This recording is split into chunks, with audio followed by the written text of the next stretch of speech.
예전에 제가 한 강의를 듣는데 강사분이 이런 질문을 해요.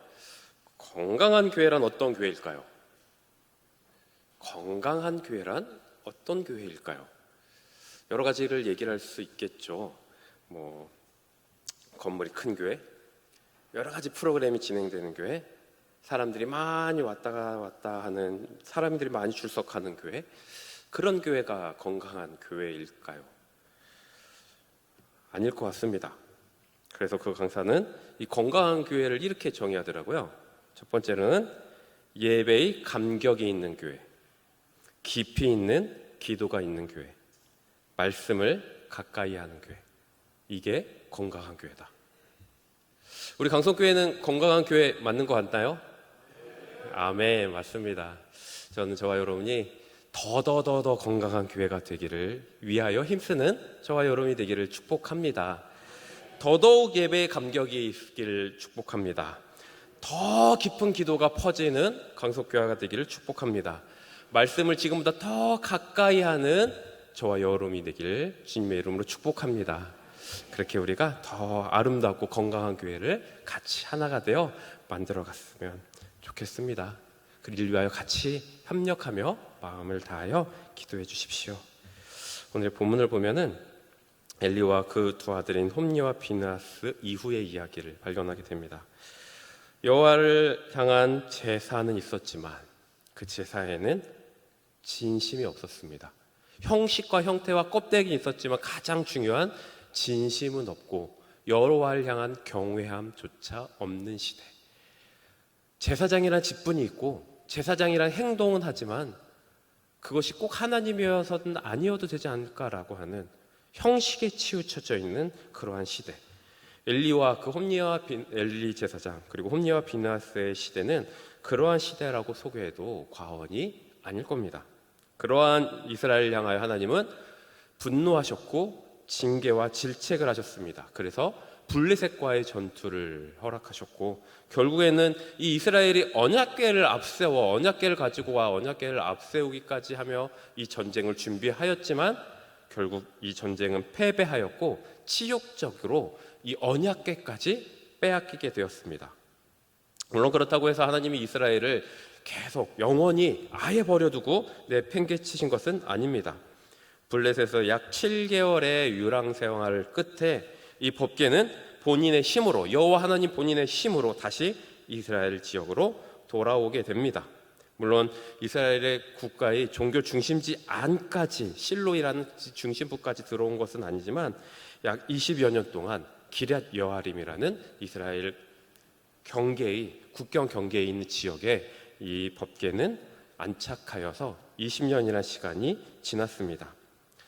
20년이란 긴 시간 동안 법궤는 이스라엘 외곽에 있는 기럇 여아림에 있었고 하나님은 그 시간 동안 이스라엘을 향한 회복을 준비하고 계셨습니다.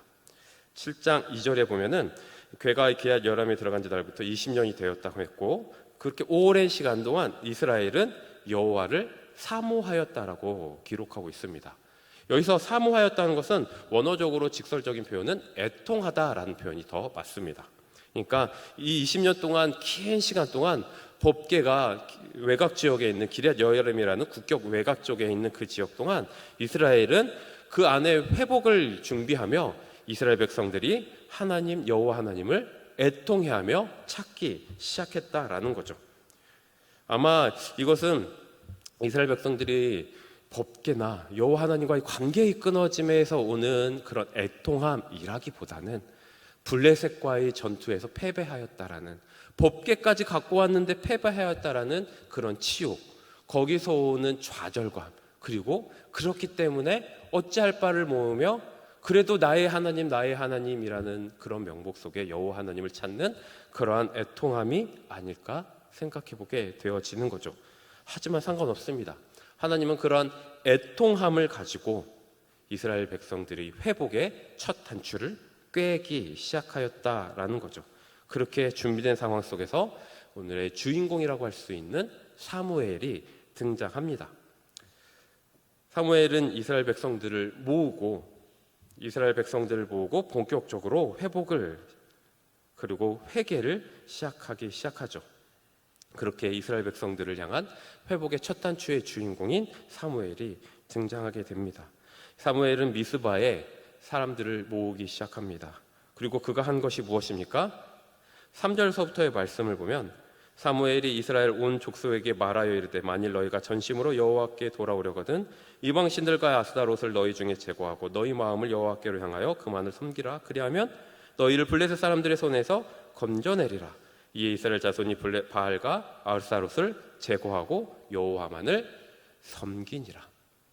제일 먼저 사무엘이 이스라엘 백성들에게 요구한 것은 하나였습니다. 우상을 멀리하거라. 우상을 끊어버려라. 이제 여호와 하나님 한 분만을, 오직 한 분만을 예배하고 섬길 터이니 너희는 과감히 바알을 비롯한 우상을 끊어버려라. 이렇게 첫 번째로 요구합니다. 그리고 그것을 각오하는 표현으로 5절서부터의 말씀을 보면은 사무엘이 이르되 온 이스라엘은 미스바로 모이라. 내가 너희를 위하여 여호와께 기도하리라 하매 그들이 미스바에 모여 물을 길어 여호와 앞에 붓고 그날 종일 금식하고 거기에서 이르되 우리가 여호와께 범죄하였나이다 하니라. 사무엘이 미스바에서 이스라엘 자손들을 다스리니라.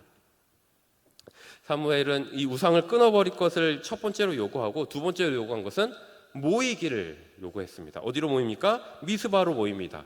미스바로 모여서 어떻게 합니까? 기도하는데 그냥 기도하지 않습니다. 6절에 보면은 물을 길어 붓고 종일 금식하며 거기서 기도하는 것을 보게 되어집니다. 이게 무엇을 의미하는 겁니까? 물을 붓는다는 행동이 갖고 있는 의미는 어느 책에서 보니까 이렇게 얘기를 해요. 우리의 현실이 너무도 아프고 절망적이기에 생명 영장의 가장 기본 요소인 물을 마시지 않고 절제하고 있습니다.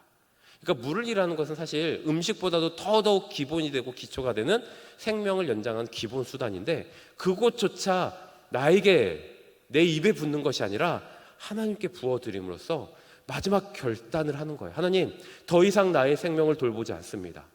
내 생명을 더 이상 연장하는 그런 노력하지 않습니다. 하나님께 부으며 하나님만 바라봅니다 라는 표현이 물을 길어 하나님 여호와 하나님 앞에 붓는 표현이다라는 거죠. 그러니까 6절에 보니까 여호와 앞에 물을 붓는다는 것 그리고 금식한다는 것, 이 두 가지가 같이 등장하는 것을 보면 아마 이 뜻이 더더욱 강하게 우리에게 다가오는 거죠. 네, 그렇습니다. 사랑하는 여러분, 회복의 첫 단추가 무엇입니까? 모이는 겁니다. 회복의 첫 단추가 무엇입니까? 하나님을 부르짖는 겁니다. 회복의 첫 단추가 무엇입니까? 하나님께 기도하는 겁니다. 회복의 첫 단추가 무엇입니까? 다른 것 다 끊고 오직 하나님만 이 마음으로 하나님만 찾는 것. 나의 마음에 흩어진 나의 마음을 정돈하고 정비하여 나의 시선을 하나님께로만 향하는 것. 나의 다른 것들이 나를 채우고 나를 이어간다라는 그 마음이 아니라 함께 모여 부르짖으며 하나님 한 분만 찾는 것. 이것이 회복의 첫 단추인 줄 믿습니다. 그렇기 때문에 우리는요 더더욱 모여야 해요. 하나님은 그 모임 가운데 일하시고 그 모임 가운데 하나님의 역사를 보여주신다는 거죠. 히브리서 10장 25절에 보면요, 모이기를 패하는 어떤 사람들의 습관과 같이 하지 말고 오직 권하여 그날이 가까움을 볼수록 더욱 그리하자. 마지막 때가 될수록 더욱 모이기를 힘쓰자. 성경은 우리에게 그렇게 권면하고 있습니다. 사도행전 2장 46절에 보면 날마다 마음을 같이하여 성전에 모이기를 힘쓰고 집에서 떡을 떼며 기쁨과 순전한 마음으로 음식을 먹고. 초대교회는 어떠한 교회였습니까? 모이는 공동체였어요. 열심히 모이는 공동체였어요. 힘을 다하여 모였어요. 그곳에서 함께 교제하고 기도하고 마음을 나누는 초대교회는 모이는 공동체였습니다. 그렇기 때문에 우리가 초대교회가 참 아름다운 공동체였다라고 얘기하는 거죠. 사랑하는 여러분, 우리 강성교회가 더더욱 주님이 기뻐하시는 건강한 교회가 되기 위해서는 모여야 되는 줄 믿습니다. 더욱 모여 예배하십시오. 더욱 모여 기도하십시오. 더욱 모여 주님을 부르짖으십시오. 그 속에 하나님의 강한 역사가 일어난 줄 믿습니다. 사실 후에 에스라도 마찬가지입니다. 바벨론으로 돌아온 이후 성전 수문에 모여 하나님의 말씀을 읽는 그 느헤미야 8장의 사건은 우리에게 한 가지 중요한 교훈을 보여주죠. 느헤미야서 8장 2절에 보면 이렇게 얘기합니다. 이스라엘 자손이 자기들의 성읍에 거주하였더니 일곱째 달에 이르러 모든 백성이 일제히 수문학 광장에 모여 학사 에스라에게 여호와께서 이스라엘에게 명령하신 모세의 율법책을 가져오기를 청하였다라고. 여기서 봐야 될 게 하나예요. 뭐냐면 누가 누구를 초청하였나요? 에스라가 이스라엘 백성들에게 여러분 오십시오, 여러분 모입시다, 모여야 합니다, 이렇게 얘기했나요? 아닙니다. 8장 2절을 다시 보면은 누가 처형하냐면 모든 백성이 일제히 수문학 광장에 모여서 학사 에스라에게 율법책을 가르쳐 주길 청하였어요.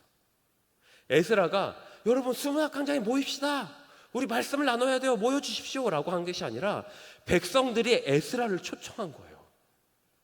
무슨 말입니까? 그만큼 이 에스라 시대에 에스라에게 에스라 혼자만의 열정이 아니라 모든 이스라엘 백성들 전체가 하나님 말씀을 향한, 공동체를 향한, 회복을 향한 열정이 있었던 거죠.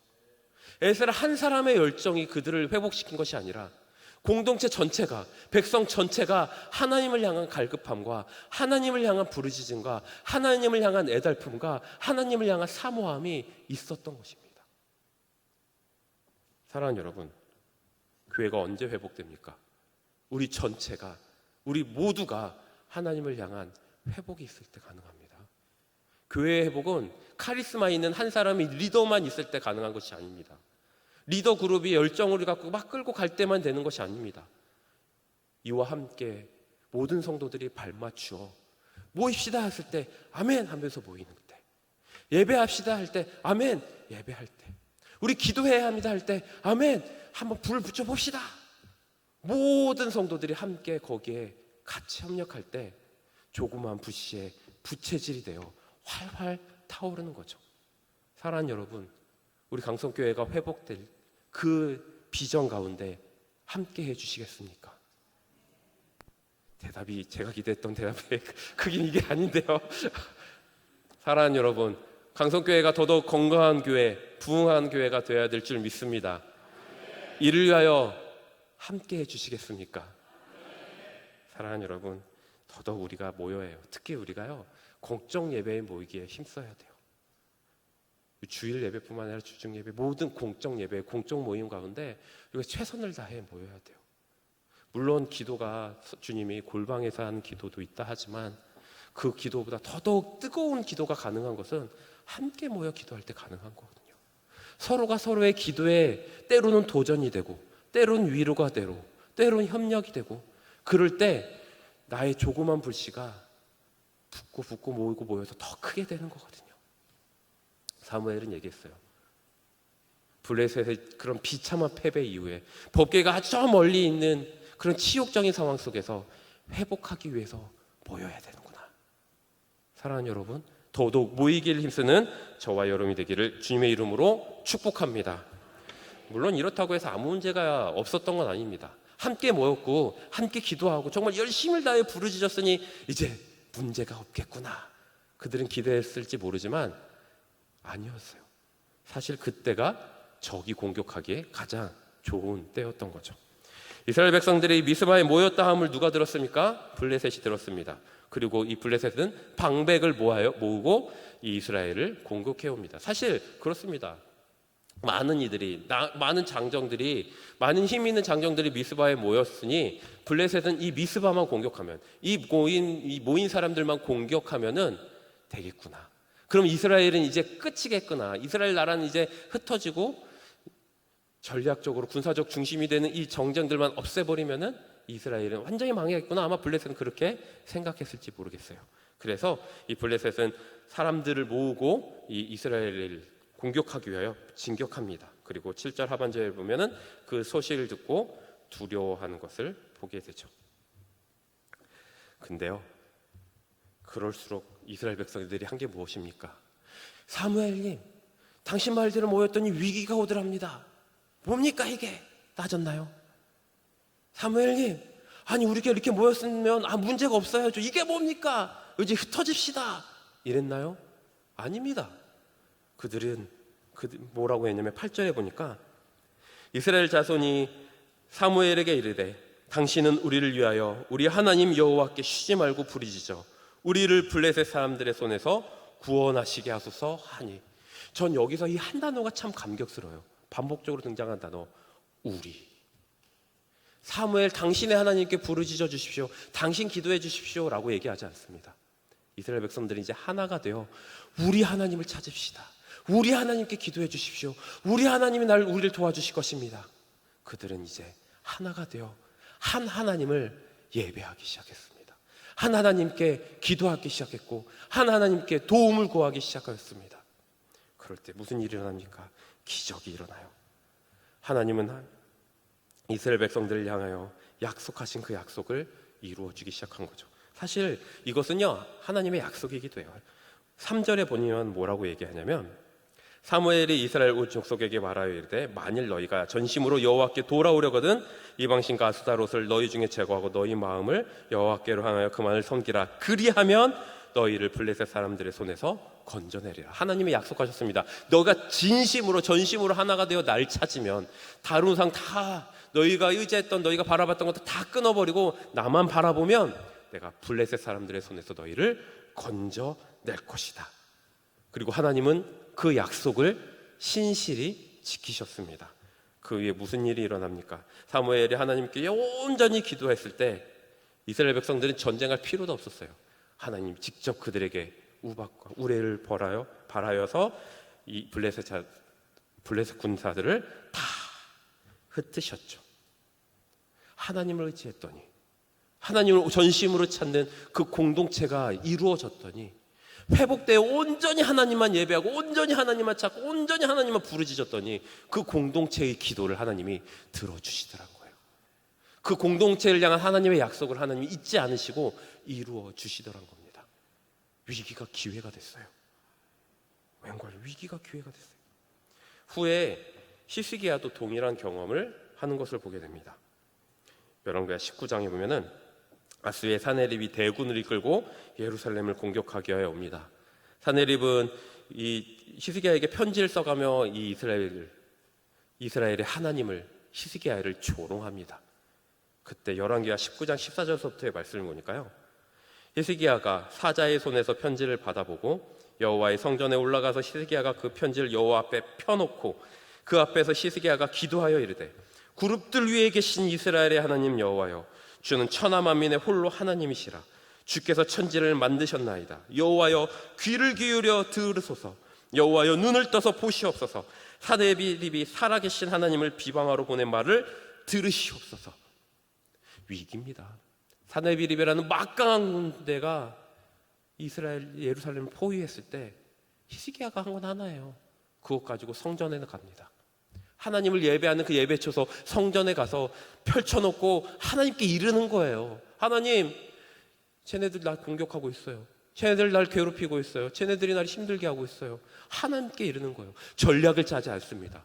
국제 정세에서 어떻게 누구와 협력하고 누구와 도와달라고 하고, 아니요, 아무것도 없습니다. 하나님께 이르는 거예요. 잠잠히 하나님께로만 그의 입술을 여는 것을 봅니다. 그리고 그렇게 하나님께 기도하는 히스기야의 기도를 들으시고 하나님은 그 사네립을 흩으시는 것을 봅니다. 우리의 도움은 어디서 옵니까? 우리의 힘은 어디서 옵니까? 세상의 지혜에서 옵니까? 사람들에게서 옵니까? 많은 여론에서 옵니까? 세상 지식에서 오나요? 돈에서 오나요? 권력에서 오나요? 아니요. 우리의 힘은 오직 여호와 하나님 한 분밖에 없습니다. 그러니 우리가 해야 될 것 하나밖에 없어요. 그 하나님의 언약을 의지함으로써 그 하나님 한 분만 찾고 구하며 기도하는 것. 히스기야가 그랬듯, 사무엘이 그랬듯, 믿음의 많은 선진들이 그랬듯. 그러니까 우리의 입술을요 사람들에게 열기보다 하나님께 여세요. 힘들수록, 위기가 올수록, 어려울수록 다른 그 어떤 곳에 우리의 입술을 열지 말고 모여 기도하며, 모여 찬양하며, 모여 하나님을 부르짖으며 하나님께만 나의 입술을 여십시오.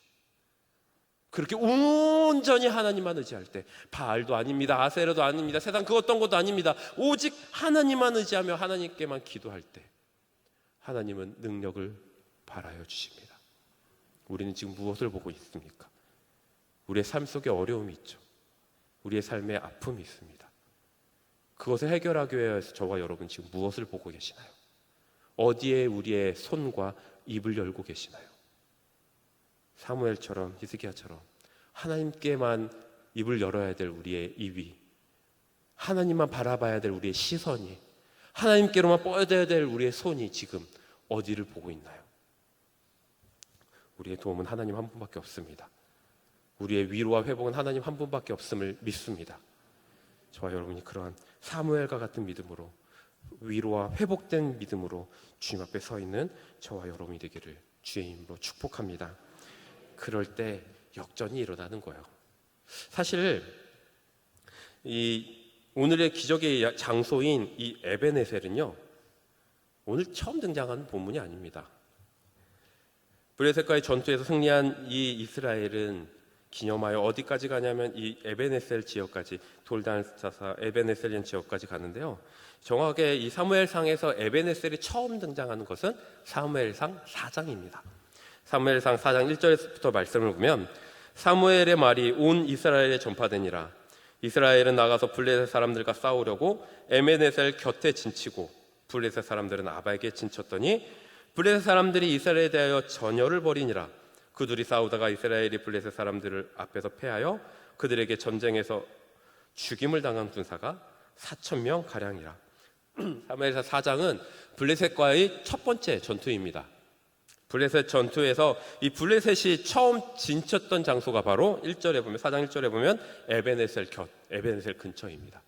그러니까 이 에베네셀은 블레셋과 이스라엘의 전쟁에서 블레셋의 승리한 장소, 블레셋이 진쳐 블레셋이 승리한 블레셋이 승리한 장소가 바로 4장에 등장하는 에베네셀이죠. 그런데 오늘 7장에서 등장하는 에베네셀은 누구의 승리의 장소입니까? 이스라엘의 승리 장소예요. 완전히 바뀌었죠. 상대가 바뀌었나요? 아닙니다. 똑같은 블레셋입니다.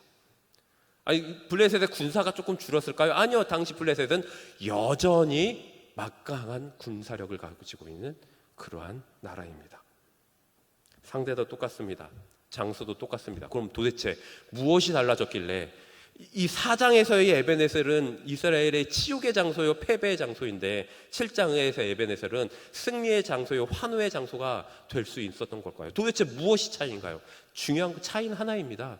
블레셋이 중요한 것이 아니고 에베네셀이 다른 것이 아니고 이스라엘 백성들의 마음이 달라졌어요. 이스라엘 백성들의 믿음이 달라졌어요.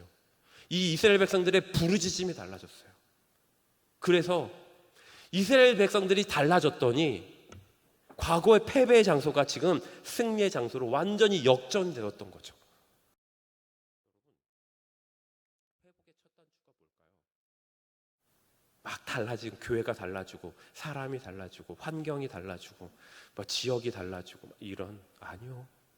회복의 첫 단추는 나에게 있습니다. 내가 달라져야 돼요. 내가 주님을 먼저 부르짖는 나의 심령이 달라져야 돼요. 내가 달라지지 않고 다른 사람이 달라지길 기다린다고요? 아니요. 내가 달라지지 않고 교회가 달라지길 기다린다고요? 아니요. 내가 달라지지 않고 환경이 달라지길 기다린다고요? 아니요. 내가 달라지지 않고 우리 자녀들이 달라지길 기다린다고요? 아니요. 그래서 그 가운데서는 하나님의 계획하시고 하나님이 원하시는 회복이 일어나지 않습니다. 진정한 회복은 내 안에서의 회개에서부터 시작돼요. 너무 자주 봐요. 누구 때문, 장로님 때문, 권사님 때문, 집사님 때문, 목사님 때문, 교회 때문, 뭐 때문. 아니요. 그게 아니라 나 때문이에요. 나 때문이에요. 내가 하나님을 온전히 찾지 않고, 내가 하나님을 온전히 부르짖지 않고, 내가 여전히 4장에서 있었던 그 심령이기 때문에, 내 심령이 4장 심령이기 때문에 역전이 일어나지 않고, 승리가 있지 않고, 회복이 있지 않는 거죠. 이제 4장에 있었던 우리의 심령, 나의 심령을 7장에 있었던 이스라엘 백성들의 심령으로 나의 심령을 바꿔야 합니다. 그때 에베네셀의 역전의 능력이, 역전의 하나님을 경험할 줄 믿습니다. 우리 강성교회가 그런 교회가 되었으면 좋겠어요. 전 그런 강성교회가 되기를 희망해요. 저와 여러분이 내가 먼저 모이기를 힘쓰고, 내가 먼저 기도하기를 힘쓰고, 내가 먼저 사랑하기를 힘쓰고, 내가 먼저 상대방의 아픔을 덮어주기를 힘쓰고, 내가 먼저 상대방을 품어주기를 힘쓰고, 내가 먼저 상대방의 약함은 침묵하고 상대방의 잘한 것은 더더욱 떠벌리는 자, 내가 상황 핑계 대기 이전에 그 상황을 먼저 하나님 앞에 갖고 나와 먼저 기도의 선봉사 앞에 서인 자, 다른 사람 뒤에서 다른 사람이 바뀌면 따라가야지가 아니라 내가 먼저 선봉장이 되어 기도의 선봉장, 전도의 선봉장, 사랑의 선봉장이 되는 사람, 그 사람을 통하여 하나님은 회복, 역전을 이루실 줄 믿습니다. 다른 사람 이야기하기 전에 저와 여러분이 먼저 그런 앞장서는 자가 되기를 주님의 이름으로 축복합니다. 이렇게 얘기하고 나니까 저도 참 부끄럽네요. 박수를 묵상하면 그런 생각이 들어요. 너나 잘해, 너나. 네, 저도 그렇게 할게요. 저도 기도의 선봉장이 되어 모범 보이는 자가 되겠습니다. 담임 목사님과 함께 힘을 다하여 먼저 앞장서겠습니다. 우리 다 함께 모여 저와 여러분이 그런 교회가 되기를, 그런 교회로 만들어 가기를 같이 힘을 다하기를 주님의 이름으로 축복합니다. 우리가 마지막으로 하나 더 봤으면 좋겠는데요. 이렇게 참 어마어마한 기적의 사건이죠. 놀라운 역전이에요. 이스라엘 백성들이 얼마나 신났을까요? 똑같은 장소인데 똑같은 장소에서 예전에 그 치욕을 만회했어요. 심지어 하나님의 기적을 맛봤어요. 그러면 심지어 하나님이 부으시는 그 하나님의 놀라운 은혜를 체험했어요. 그런데요, 사무엘은 그 속에서 한 가지를 잊어버리지 않아요. 15절서부터의 말씀을 보면은 사무엘이 사는 동안 이스라엘을 다스렸는데 16절에 보면은 해마다 베델, 길갈, 미스바로 순회하며 이스라엘을 다스렸다고 되어 있습니다. 사실 여기서 이스라엘을 다스렸다라는 것은 내가 왕처럼 이렇게 군림하여 통치하겠다라는 의미라기보다는 그들을 목양하는 그러한 개념이 더 클 거예요. 사무엘이 사는 동안 이 사무엘은 돌아다니며 이스라엘 백성들을 목양했습니다. 왜 이 사무엘은 이렇게 열심히 그렇게 그들을 만나려고 했을까요? 이유는 하나예요. 까먹지 마. 사람은요, 이 망각의 동물이라는 얘기가 있어요. 자꾸 까먹어요. 열심히 까먹어요. 힘을 다해 까먹어요. 제일 잘하는 게 까먹는 거래요. 오늘 오전에 담임 목사님 중에 무슨 말씀이 선포되었죠? 네, 알겠습니다. 여기까지. 그래요. 저도요, 어제 말씀 묵상한 거 기억 안 나고요. 오늘 제가 이렇게 선포해놓고서 내일 내가 무슨 말을 했지? 저도 까먹어요. 이 인간은요, 참 열심히 까먹어요. 그래서 뭘 해야 되냐면 계속 기억하기 위해 노력해야 돼요. 오늘도 그 말씀 묵상하고 내일도 그 말씀 안 까먹으려고 다시 한번 말씀 보고 그 설교 듣기 또 들으면서 이런 말씀이었지? 다시 한번 새기고 매일매일 새기는 것. 사무엘이 왜 그렇게 날마다 해마다 돌아다니며 그들을 양육했냐고요? 하나예요. 잊어버리지 마. 그 감격 잊어버리지 마. 까먹지 마. 내가 우리와 함께 같이 한번 그 감격 다시 한번 되새겨보자. 사무엘이 그런 의도로 그들을 돌아다니며 만난 게 아닐까요? 그런 의미에서 보면은 우리도 마찬가지인 것 같아요. 우리도요, 이렇게 주일날 참 열심을 다해 열심히 이 시간까지 참 피곤하고 졸린 시간을 다 힘줘가면서 말씀을 나눕니다. 근데 이 말씀의 유효 기간이 영원했으면 좋겠는데 그렇지가 않아요. 오늘 하루 내일 가면 다행일까? 그 정도로 사람은 참 열심히 까먹거든요. 그래서 중요한 게 뭐냐면 주중 예배가 중요한 거예요. 새벽 예배 나오고 수요 예배 나오고 금요 예배 나와가지고 이 감격이, 주일날 받았던 감격이 떨어질 때쯤 되면 하나님이 수요일날 주시는 은혜로 다시 한번 일어나고, 또 목요일날 까먹을 때쯤 되면 금요일날 다시 한번 일어나고, 또 하루에 새벽에 일어나서 하나님 말씀 읽었을 때 하루를 너무 치열한 하루의 삶 속에 또 까먹을 때 되면 그 다음날 아침에 새벽에 또 일어나가지고 말씀으로 하루를 시작하고, 이렇게 계속 주님의 말씀, 주님의 은혜를 계속 끄집어내는 노력, 그 노력이 있는 자에게 하나님은 그 동행하심의 그 체험을 하는 것 아니겠어요? 생각해 보세요. 주일날 하루 와서 일주일을 살아가는 삶과 매일매일 주의 전에 모여 매일매일 주의 말씀을 보며 하나님의 은혜를 끄집어낸 사람, 어떠한 사람에게 하나님의 은혜의 기억이, 하나님의 은혜의 감격이 더 많이 살아갈 수 있을까요? 너무 뻔한 답 아닙니까? 그러니까 우리가 정말 부흥하는 교회, 건강한 교회, 회복되는 교회가 되기 위해서는요, 주일 예배뿐만 아니라 주중에도 우리가 힘을 다해 모여야 해요. 정말 더더욱 앞에서 서두에도 얘기했듯이 모이기를 힘쓰는 그런 교회가 되어야 돼요. 힘을 다해서 주중 예배를 사모하는 그러한 자가 되어야 되는 거죠. 그래서 저도 청년 예배 주보 때마다 첫 번째 각오가 그거예요. 모든 공예배를 사모합시다. 청년 애들이요, 꼭 청년 예배만 드리려고 하는데 저는 계속 광고하면서 얘기해요. 독려해요. 그러지 말자. 시간이 되면 금요 예배 나오고, 시간 내서 금요 예배 나오고, 스케줄 정리해서 수요 예배 나오고, 힘들어도 이렇게 새벽에 좀 나오려고 좀 노력도 하고, 이렇게 잘 안 되지만 우리 아이들의, 청년들의 마음속에 잘 이렇게 심겨지지 않지만 저는 계속 독려하거든요. 똑같은 마음으로 이 시간 이 자리에 함께 예배하는 우리 성도님들에게 권면하며 독려합니다. 주중 예배를 사모하십시오. 힘들고 피곤하고 어렵지만 시간을 잘 분배하고 정리하여 주중에도 모이길 힘쓰는 저와 여러분이 되기를 축복합니다. 그럴 때 하나님의 놀라운 역사를 체험하게 될 줄 믿습니다. 말씀을 정리하겠습니다. 오늘의 말씀은 이 사무엘을 통하여 다시 한번 하나님이 이스라엘 백성들을 회복시키는 그들의 모습을 보게 됩니다. 그 회복의 중심은 법궤가 아니었습니다. 장소가 아니었습니다. 이스라엘 백성들을, 각 영혼들을 향한 하나님의 애통함, 하나님을 향한 갈급함, 하나님을 향한 부르짖음, 그것들이 모이고 모여 하나님의 놀라운 기적을 체험하게 되고 그들이 다시 한번 회복되어지고 하나님의 놀라운 은혜를 체험하게 되는 것을 보게 되죠. 저는 우리 강성교회가 그런 교회가 되기를 축복합니다. 하나님을 갈급해 하십시오. 하나님을 애달파 하십시오. 하나님께로만 부르짖으십시오. 다른 그 어떤 것들이 나의 도움이 아니라 오직 하나님만이 나의 도움이라는 것을 다시 한번 기억하며 그 하나님 앞에 서서 더더욱 모여 하나님께 기도하는, 기도의 회복이 있는 그런 강성교회가 되기를 주님의 이름으로 축복합니다. 기도하겠습니다.